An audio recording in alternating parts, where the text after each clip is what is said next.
So let's talk about the film. And I know that you've heard this, and I've heard this over and over again, that it's an overload of material. So the question is after someone's gone through this film and has kind of had to feel like they're drinking from the fire hose, and there are reasons, I guess, why we felt we needed to do this. It's just there's so many points, and we wanted to show Christians this big overview, that there's so many things that are very supportive of the Scripture. But the question is, so how do we help guide people from this point forward into understanding more about this? Well, I think my personal opinion is that I like to teach this way. I like to take people on a tour in which they see the grand perspective. And it is true that when you do that, people can be overloaded or have a sense of overload. But what I try to tell my students, or those people on the bus, so to speak, is don't get overwhelmed by this. What I want you to do is I want you to see the wealth of this. I want you to see the broad picture of this. That's what's important. You can come back and go in the cave any time you want. See, we could have done the film by looking at geology only, and we could have done 2 hours. We could have done days on just geology. But you don't give people then the breadth of an understanding that every area of science has the evidence that supports the historicity of Genesis, and it has these incredible scientists in every area. So, it's just part of the deal when you do that kind of an overview. I like that. I think that's good. But then what you need to do is to allow people to have the opportunity then, and they can go back and look at it again and so forth, but for people then to have the opportunity, and that's what we're building. Right. And you're doing that to build additional materials. What I call the training tail behind the film is so that people can go and they can study more about any one of these particular areas if they feel that they have a deeper interest in paleontology or microbiology, or they want to learn more about the particular scientist, maybe read his research articles, then they can do that. And that to me is the real valuable thing for the post-film or the post-study. Well, and I think that's right. What's interesting in my own experience of trying to engage this, so you got to realize when I came at this, I really had not been looking at this topic for over 20 years. So I struggled with how do I really understand what's out there. And there's a lot of material out there at different levels, different perspectives.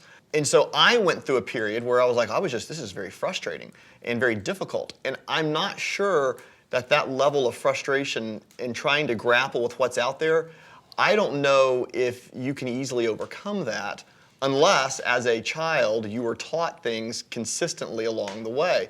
Meaning, everyone has been taught the natural paradigm for so long that they come at this and it's all new. So they don't even have the skeletal framework to put the muscles on it and all the parts because it's just so new. So I felt that we had to do it this way for a variety of reasons, not the least of which is most people are going to come at this. We have to realize that you're fighting in 360 degrees. You're not just going against one group, you're going against everyone simultaneously. So I felt we needed a film that would somewhat do that. It would take on many things simultaneously. But in terms of how I would say to understand it, I do think that it's important to get a big picture of things from a biblical perspective. And I think it's helpful to look at the way we did each location and each scientist. They can kind of encapsulate an area that as you begin to understand that area, like a tree roots, it grows out underground and begins to reach into the other so that, yes, they may all seem like a forest, but they're all interconnected at this lower level. And so maybe it would be useful that we walk through the film and talk about these different segments for folks who've seen them and can say, well, so how do I what's the big takeaway from here? Actually, I had one lady at one point come and say, well, can you just have Del, this is an early take and I had not held the narration, he'd say, can you just have Del tell us what we need to think at the end of this? So maybe this is when we have, okay, Del, tell us what to think. So do you want to walk through these in the way we filmed them, or you want to walk through them the way they were presented in the film? Most people are not going to know we filmed these in somewhat out of order, and so why don't we just go through them in the film, and maybe the easiest route. And talk about why we started with Mount St. Helens. And Steve Austin has often said that Mount St. Helens is the laboratory for understanding catastrophic events in our day He and calls age. it the Rosetta Stone Yeah, of that's right. geology. That's right. Steve Austin calls it the Rosetta Stone. So when we were it didn't come out in the film, it will come in the extended material. Right. Steve Austin was with us, guiding us along there at Mount St. Helens, where it rained for 2 days, and we were It afraid. did. So Mount St. guess. Helens is interesting because he says you have an enormous catastrophic event that laid down all these layers and then began to rapidly erode them away over the next period of years.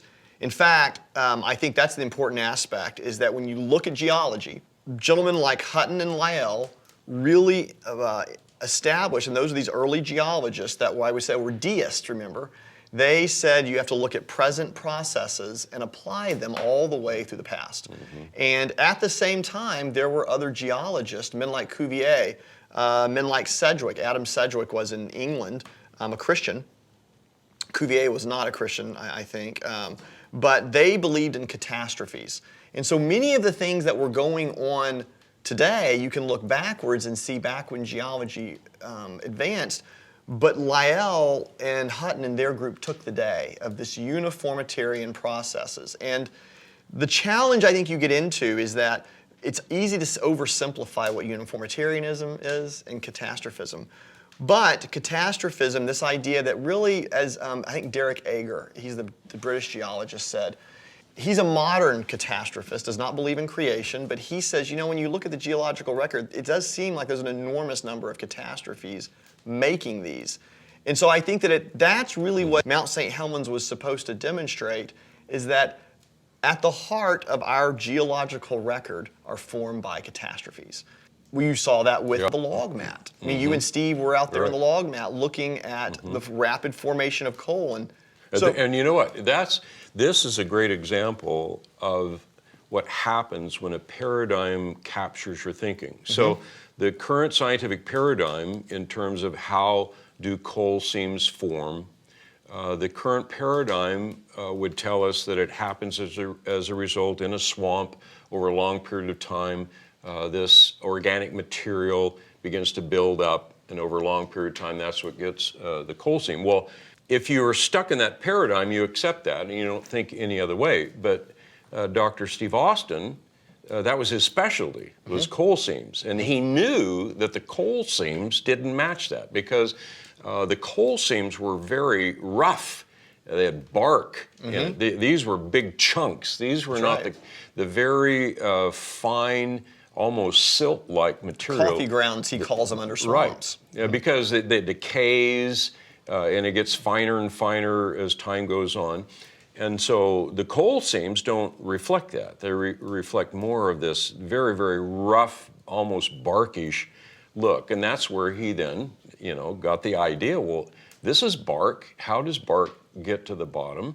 And he's thinking of these floating trees from a Genesis paradigm, these floating trees where they mill each other, that bark falls to the bottom, builds that peak layer. Well, then lo and behold, Mount St. Helens erupts a year or two after he publishes his doctoral thesis, and we have all of these trees that, as a result of the eruption, that flow of material then displaces Spirit Lake, and it's hard for us even to imagine this. They're 800 feet higher. I mean, it wipes off. Right. It just displaced all of the Spirit Lake water. It flies up onto the mountain. It scours the mountain and sucks all of these trees. It's hard to think of how much power all this happens. So all these trees come down, and a pilot is flying over the area after the eruption, and he says, Spirit Lake is gone.